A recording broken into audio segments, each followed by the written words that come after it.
আলিয়া, দুবাইতে high rental সবাই বলে, কিন্তু এই হাই রেন্টাল কোন জায়গা থেকে আসছে?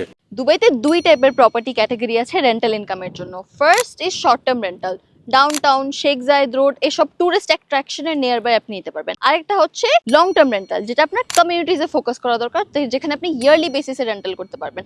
যদি আমি শর্ট টার্মের কথা বলি, ওখানে সবচেয়ে বেশি রেন্টাল ইনকাম করা যায়, বিকজ আপনি খুবই সুন্দর টুরিস্ট অ্যাট্রাকশন পাচ্ছেন, ওখানে মানুষ থাকতে বেশি পছন্দ করে যখন কেউ ভিজিট করতে আসে।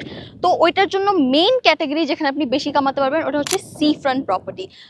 তো সি ফ্রন্ট প্রপার্টির মধ্যে যে ক্যাটাগরিটার মধ্যে আসে হাই টিকেট প্রাইস হয়, বাট রেন্টাল ভ্যালিউ খুব বেশি ভালো হয়। কিন্তু দুবাইতে সি ফ্রন্ট প্রপার্টি অনেক এক্সপেন্সিভ আছে। আরে দুবাইতে তো হয় একটু এক্সপেন্সিভ, বাট আমার কাছে একটা এমন অপরচুনিটি আছে যেখানে আপনি খুবই কম প্রাইসে প্রপার্টি নিতে পারবেন। আপনার 30% করতে হবে কনস্ট্রাকশন, ডুরিং কনস্ট্রাকশনে, যেটা হবে 4 বছরের জন্য। ডাউন পেমেন্ট মাত্র 10%, তাও আবার প্রপার্টি পাবেন আপনার সি ভিউর সাথে। প্রাইস স্টার্টিং হচ্ছে মাত্র 850,000। তো ক্যালকুলেট করে যদি দেখেন, আপনার ক্যালকুলেশনে কিন্তু মাত্র 30% পকেট থেকে যাচ্ছে। পরেরটা আপনি মর্গেজে নিতে পারবেন। প্রপার্টিটা কেমন করে বুক করব? আমাকে কন্ট্যাক্ট করতে হবে।